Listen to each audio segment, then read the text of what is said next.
Hi, everyone. Thanks for coming. Thank you to Adam. Thank you to for making this possible. For about 4 years, I've been telling anyone who would listen about what an amazing film this is. After I sort of got engaged with researching Balázs Studio, about which I'll talk in a minute.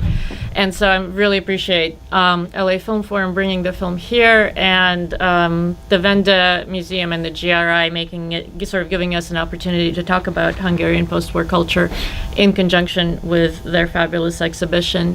So I'll try to keep my remarks really brief, and I'll talk about I'll try to give you what I think is a central background on Miklos Erdély, who's the filmmaker who made Dream Reconstructions, the Balázs Studio, which was the place where it was created and which was a really important sort of hub in Hungary's unofficial or semi-official culture in the 60s, 70s, and 80s.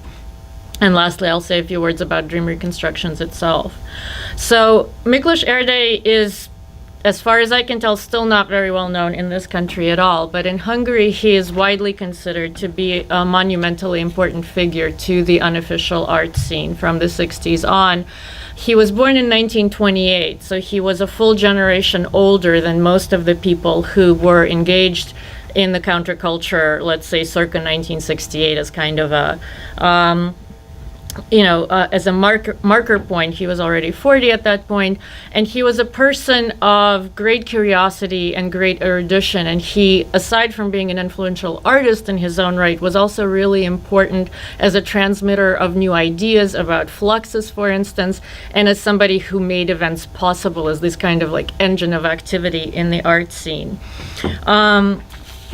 So he's also interesting in that his life shows the way that artists could lead two parallel lives in the official and the unofficial realm in Hungary, which in an interesting way, similar to the way that artists, even well outside of state socialism, live today.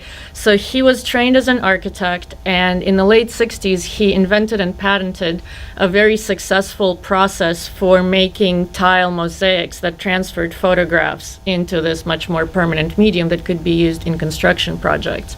And so thanks to this technique that he invented, he had a steady source of income in the very official world, and was able to support himself as well as a number of other artists for whom he also could create work.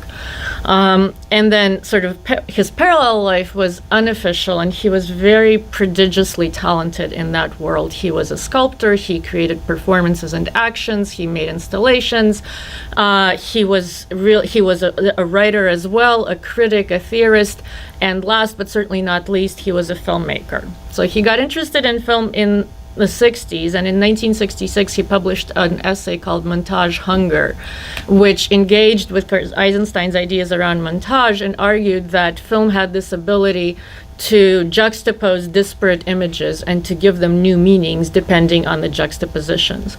Because sort of this, these ideas have not exactly been floating around in Hungary at the time, it was hugely influential on the next generation, on the younger generation of Hungarian filmmakers. And when they joined the Balázs Studio as members, because it was a studio for budding filmmakers, they made it possible for Erdély, even though he did not have any official ties in the Hungarian film world, to come to Balázs and become a filmmaker there. He made all 5 of his major films at Balázs between 1974 and 1985. So a few words about Balázs Studio. It was a very unusual place in the world of Eastern European cinema, and really anywhere in the world at the time, in that it had a remarkable degree of autonomy. It was created in 61, fairly soon after the 1956 uprising, as a kind of concession to the cultural sphere, as a place of greater independence for people, who had qualms with the system. And the way it worked was that the members of the studio, who were the filmmakers themselves, could greenlight projects from start all the way to a pre-final cut.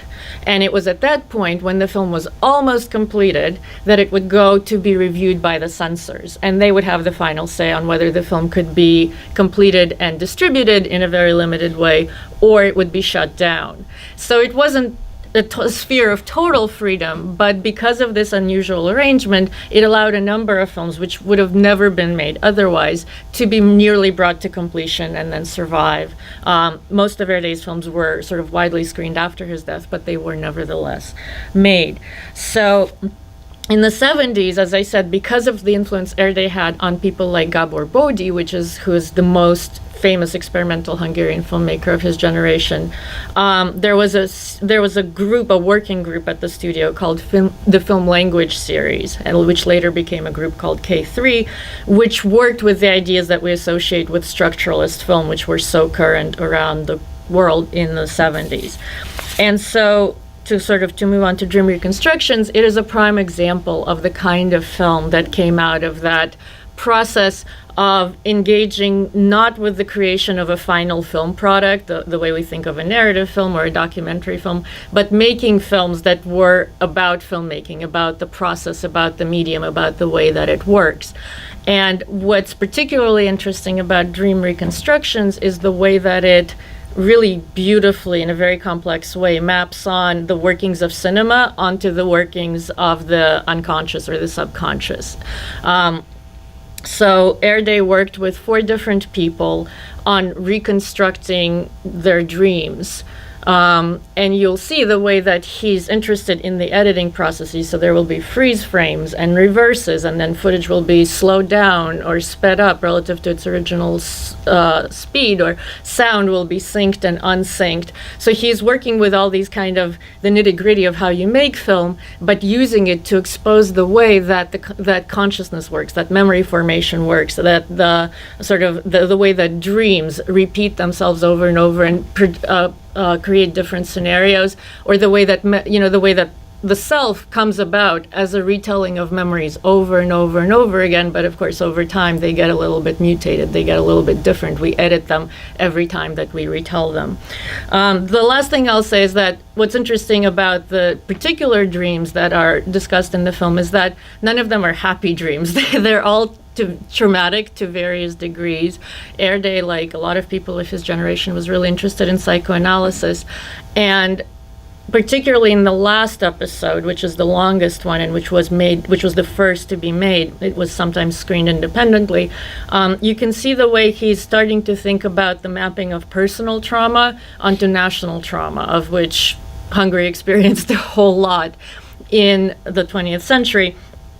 And particularly, this might be connected, not so much in this film, but it's part of his larger body of work, to the fact that he was Jewish. He lost members of his family in the Holocaust, and in the next film that he made called Versions in 1981, you see him using the same techniques to very explicitly address a history of anti-Semitism. But there are suggestions, I think, in the last sequence that the sort of really extreme trauma that this person is talking about is his personal trauma, but is also deeply connected to larger national trauma. And this was a way for Erdély, this film was a way for Erdély to kind of hint at it and allude to it at a time when you could not possibly mention 1956, when you could not mention a lot of the traumatic events that formed the identity of Hungary at the time.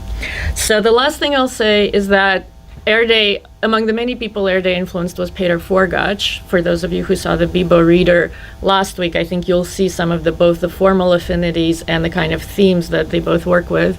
And we're super lucky to have Péter Forgács coming to the Getty Research Institute next Saturday, July 21st. Is that what time does the program start? 6:30. 6:30.